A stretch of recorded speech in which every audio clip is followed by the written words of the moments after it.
Since my parents are moving in with us, his unexpected requests caught me off guard in the house we shared.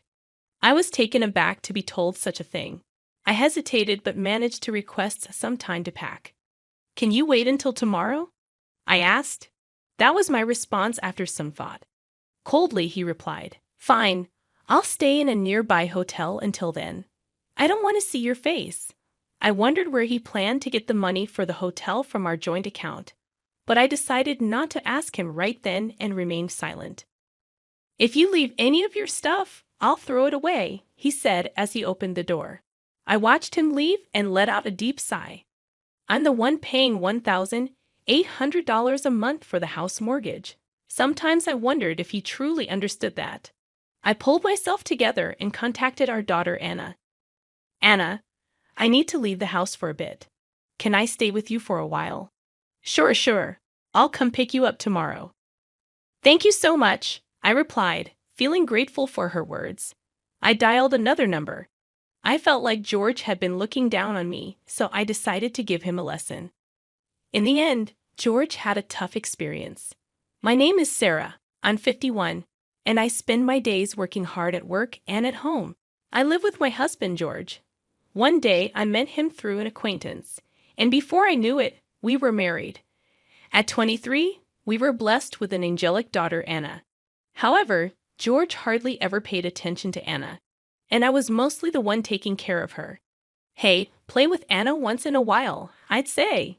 He carelessly responded, "That's a woman's job, right?" Yes, he had decided that housework was a woman's duty and wouldn't help. But Anna was such a good child, always helping me whenever I was tired. "Dad, if you're relaxing, help out. Housework is your mother's duty." Without hesitation, Anna retorted, "Then what's your duty? Mom works for both you and her." Even George couldn't resist helping a bit after hearing her genuine words. Now Anna has built a new life in a distant state, living happily with her husband's family. My parents passed away in an accident 5 years ago, and I had to let go of our beloved family home.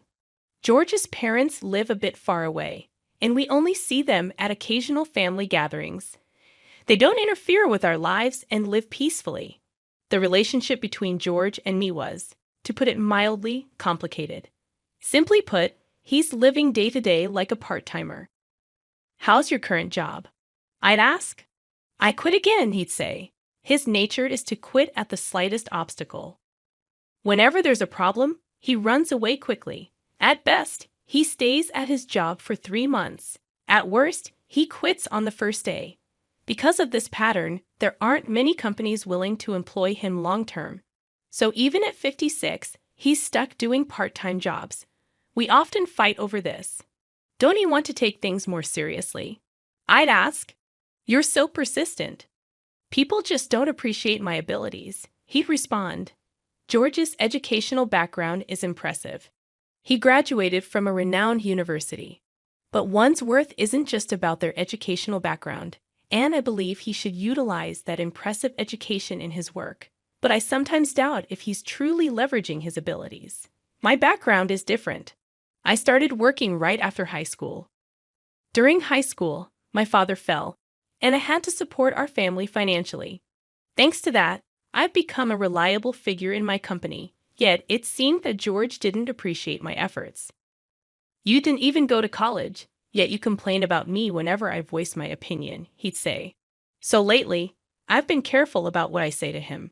Back when he was chasing his dreams, his eyes shone so brightly that I was captivated, just like stars. While pursuing his dream, he truly sparkled. But recently, that spark seems to have disappeared. I wonder what he thinks of me. Lately, I've been having thoughts like that more and more, even considering divorce. Then a surprising incident happened. I was a bit curious and checked our joint bank account. It's decreased by $2,000. Why? For someone like me who doesn't waste money, this amount was a shock. After all, I've been working hard to protect our household finances. So I asked him, "What did you use this $2,000 for?" He replied with an annoyed expression, "Actually, I gave it to my parents." I thought to myself, why? His parents, nearing 80, were really energetic and enjoyed doing volunteer work. I had never heard that they were in trouble, so I was surprised. I always considered his parents to be dependable. They've helped us in the past, but I never imagined they'd need our help. I couldn't hide my shock and surprise that he spent $2,000 for his parents. When I asked, "Why did you spend so much money?" he replied proudly, "Actually, my mother's birthday is coming up, so I decided to give her a surprise hot spring trip." "But why from our joint account?" I asked. He casually replied, "It's okay. It's all part of being filial." I was a bit angry and said, "Shouldn't you have used your own pocket money?" He's always like this, using the money I save up without any hesitation. Like this house, for instance. He committed to it without consulting me. When I was worried about the payments, he reassured me by saying, "You have a steady job, so it should be fine, right?" Even though the house was bought in my name, he seems to brag to his friends that it's his. Honestly, I've been feeling worn out by his attitude. "You're my wife, just follow my directions," he said, looking displeased, and then he went to his room. Whenever something went amiss, he locked himself away. Left to ponder our problems, I would engage in chores, the money I diligently saved now used to cover our tight budget, as he consumed almost all my part-time job income. Despite my desire to escape this situation, I found myself sighing one day, memories of our recent fight still fresh. Unexpectedly, a call from my mother-in-law thanking us for the hot spring trip brought more shock. She disclosed that he had proposed that they live with us after their trip. Surprised, I asked, "Why did you suggest living together?" "He said they're getting old, and it might be better to sell the family home and live together," she explained. I insisted such decisions should be made together, reminding him of our household situation. In anger, he snapped, "You're so annoying. If you're not satisfied, do whatever you want." Speechless, I witnessed him hit the table in anger. "All right, but I need time to pack." "Can you wait until tomorrow?" I managed to reply. "It's okay. I wanted some space anyway. I'll stay at a hotel for the next couple of days," he replied hastily, concerned about where he would get the money for the hotel. I feared it would be from our joint account. As he left in a hurry, threatening to throw out any of my belongings left behind, I felt drained. "Don't you know that I'm paying a monthly mortgage of $1,800? I muttered to myself. Deciding to seek refuge, I contacted my daughter, Anna, who lives in another state. "Hello, Anna. You won't believe what happened," I began, and she responded with her usual kindness. As I explained the sudden arrival of his parents and his demand for me to leave, Anna expressed her shock. "That's troubling, but if there's any way I can help, let me know," she reassured. Her comforting words lightened my heart. I was wondering, can I stay at your place for a bit? "Of course, don't even ask. You're always welcome," Anna replied warmly. Grateful for her support, I took a deep breath. After hanging up, I decided to go to Anna's place, but it wouldn't end there. I had my own plans, so I made another call to solve one more problem. It seemed like he was underestimating me, and if that was the case, maybe I'd give him a little surprise. The next day, George found himself in a much more difficult situation than expected.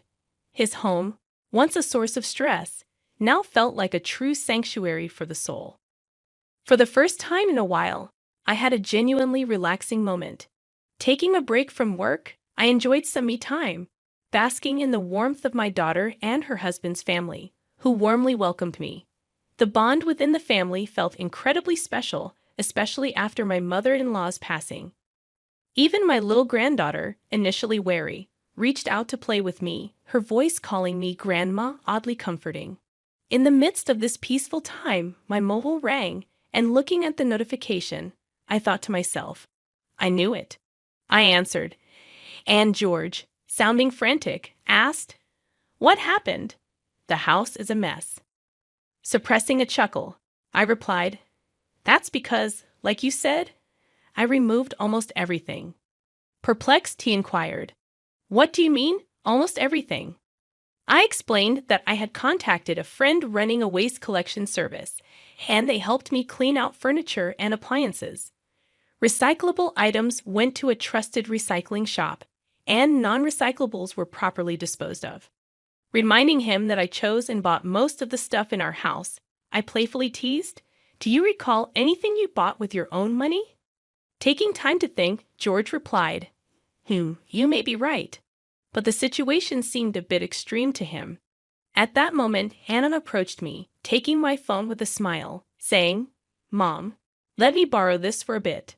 Switching on the speaker, she addressed George. "Dad, it's Anna. It's been a while." Her cheery confirmation puzzled George, and with a serious expression, Anna asked, "Dad, why has it come to this? Mom has always been the backbone of our home and supported us. What about you?" Her words weighed heavy, and tension filled the room. Curious about George's response, I decided to be straightforward. "Enough. Tell Sarah I'm seriously considering a divorce." "Are you serious? What do you plan to do, Mom, if it comes to that?" George's voice carried sheer astonishment. My unexpected response seemed to catch him off guard. He appeared a bit too self-centered. "I'm open to a divorce, really," I reiterated, responding to his apparent disbelief. Recalling our marital life, I remembered how I took care of our finances while he spent freely. Money-related arguments were not uncommon. "It's okay. I get it. Just make sure to transfer the house's name," he said. "Sure, the house is yours now." "All right then. I'll prepare the necessary documents." "Thanks." After ending the call, Anna returned my phone. Concern showed on her face, but her smile was kind and understanding. "Mom, are you sure about the house? You bought everything with your salary, right?" "Well, there's nothing to worry about." Actually, when I told Anna the truth about the house, she burst out laughing. I explained, "Indeed, I acquired that house with my money, but there's still a mountain of unpaid mortgages. The amount of those mortgages is many times George's monthly salary. I can't imagine him paying that every month." "I see. You're really amazing, aren't you, Mom?" Anna praised. "I've been working behind the scenes a bit too, so Dad will probably get into a fix soon." "What do you mean?" I asked. "Actually, I've become very close with Grandpa and Grandma, so I get a lot of information." Anna winked playfully, flashing a mischievous grin. Unlike me, she highly valued her relationship with her grandparents and frequently kept in touch. After Anna reached out to her grandmother, things quickly escalated. My in-laws decided to cut their trip short and came to apologize to me. "Sarah, we're truly sorry. We should have explained our situation." They gently elaborated on the recent chaos. The decision about selling their family home was true, but the reason behind it was because they were planning to move into a senior facility. They were currently waiting for a room to open up in the retirement home, and for the brief interim, they needed a place to stay, which happened to be our house. Upon hearing their wishes, George suggested they all live together with him. Although my in-laws were worried about causing me inconveniences, George told them Sarah fully agrees. In fact, she suggested it. Thus, they seemed convinced to move in. However, I never agreed to any such thing. My relationship with my in-laws was quite ordinary. I would never make such a bold proposal. So, it was all Dad's cunning idea, Anne remarked, looking exasperated. My in-laws, resembling parents apologizing for their child's mischief, seemed deeply remorseful. Afterward, they were furious at George. Their eyes brimmed with the question, "Why would you do such a thing?" They concluded by seemingly cutting ties with their son, distancing themselves from him. Later, they deeply apologized to me and left in a somber mood. Honestly, I think my in-laws are decent people. They seemed financially stable, having aided in George's expensive university fees. "Hey, you think Grandma and Grandpa's parenting style is a bit too liberal?" Anna asked me curiously. "Why do you think that way?" I responded. "Well, they could see Dad not working, but they didn't say anything. Plus, he seems to have inherited their personality." True, George always appeared quite indifferent towards me. My in-laws seemed absorbed in their volunteer work and hobbies, drawing a line between them and our family. However, maybe that's not unusual. I was always worried about you, Anna, and occasionally called you. Perhaps my in-laws' leniency influenced George's selfish behavior, but George is an adult. He shouldn't let little things upset him and should act responsibly. It had only been a month since our divorce when my phone rang again. I noticed George's name, someone I considered part of my past, with a slight frown. I answered, "What now?" "We have nothing left between us." "Listen, it's about the house mortgage." Panic and confusion filled his voice. Apparently, he had received the next mortgage statement. I had diligently paid $1,800 every month, but he might have been unaware of the amount. "It says $1,800 a month. Unbelievable." "Yes, I've been paying it properly. You graduated from a good school, right? You can manage that, can't you?" I could understand his shock. George's income was just over $1,200 a month, and given his spending habits, he barely saved anything. Although most items in the house were gone, he managed with things he received from his parents. However, he wasn't good at housekeeping and ended up spending money on eating out and laundromats. For him, a mortgage surpassing his income would be tough. Are you surprised that I, a high school graduate, can pay $1,800? Well, kind of. You see, even as a high school graduate, I worked hard steadily, getting promotions. I realized the importance of perseverance. That's impressive, but it might be tough for me. It was your choice to be in this situation. Stop blaming others and take responsibility. When we divorced, we had clearly discussed the mortgage and other details. It was a given that George would pay for it if he continued to live in that house. By the way, his parents seemed to have moved to a senior facility. When George reached out for help, they firmly told him, "You're an adult. Take care of your own affairs." "Sarah, won't you reconsider? Let's start anew." "Wait, you're kidding, right? We can't be together anymore." "Then how am I supposed to pay off the mortgage?" "That's for you to figure out. When we were together, I paid for it, didn't I?" Hearing his frustrated voice, I thought to myself, do your best. His future decisions and actions were up to him. I changed my settings so that I wouldn't receive any more calls from him. I had just started on a new path, so being pulled back into the past was truly bothersome. "Hey, did you get any call from Dad?" Actually, yes. Despite never truly apologizing, he asked if we could get back together. I could see through his words, though. It's all about money. Oh, maybe that's why he contacted me too.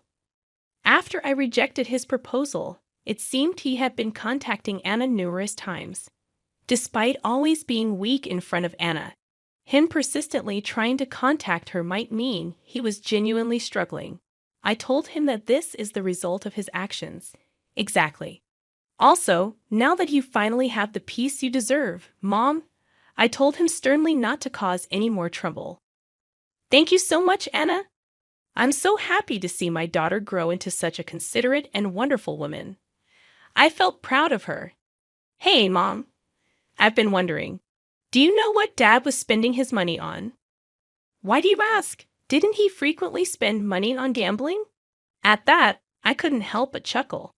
George's income wasn't that great, to be honest. Now that I think about it, maybe he was sometimes grumpy because he lost money due to gambling. That's true. On the days he actually won, he would sometimes buy special treats.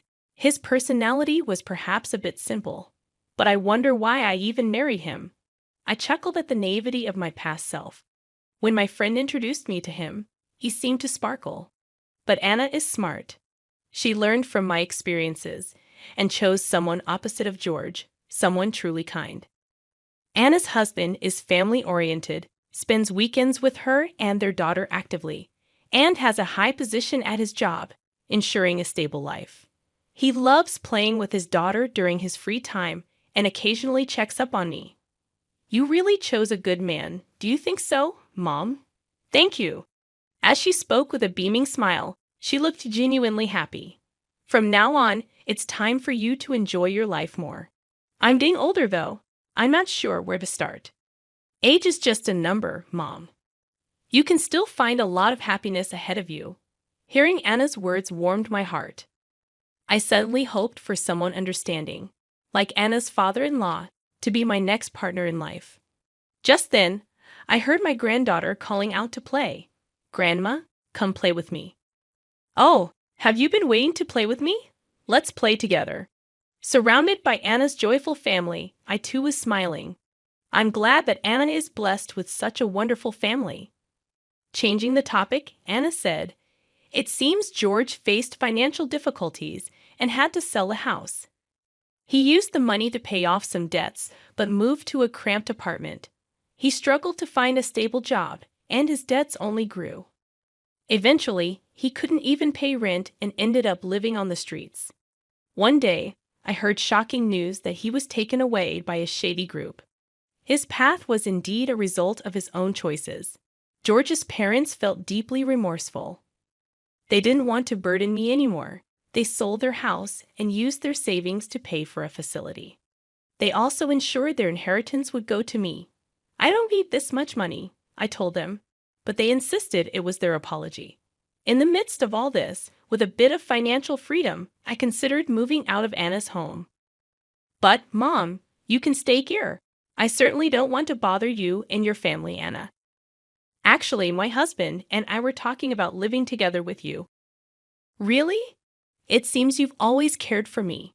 After discussing it with her husband and father-in-law, they planned to invite me to live with them. And then I received the invitation at just the right time. So, Mom, don't be too concerned. Just have fun playing with the kids, okay? Thank you, Anna. My granddaughter had taken a real liking to me due to Anna's husband's background of being raised in a single-parent household with his father. He warmly welcomed me into their home, and his father-in-law also expressed his wish for me to live happily. With that kind gesture, I decided to move in with them. Previously, money was tight, so I had to work. But now, with the help of Anna, her husband, and her father-in-law, things have become much easier. And here's some exciting news. Anna is expecting her second child. In the meantime, I've been helping around the house, playing with my granddaughter, and spending my time that way. Anna's father-in-law also helps with household chores just like me, so we have a fun time together doing things around the house. Whenever I do something, the family always says thank you, and that makes me very happy. Unlike my previous husband, this family openly expresses their gratitude each time. I truly feel fortunate. When asked how I get along with my father-in-law, I replied with a smile, "I want to spend my life with him forever." That's good. It feels like a new family, Anna said gently, rubbing her belly. With Anna in my life, everything has become much brighter. Meeting her might be the only thing I'm thankful for regarding George. Oh, with that thought, I'm motivated to do my best for my family today as well. Sarah, if you'd like, I want to walk through life with you from now on. How does that sound? Are you sure about me? If so, of course. Let's be together. I responded to his words like this. I've regained my confidence. I was on the verge of forgetting my own worth, but his words made me realize its value again. I believe that as a family, we'll face many happy moments and challenges together from now on, and that truly warms my heart.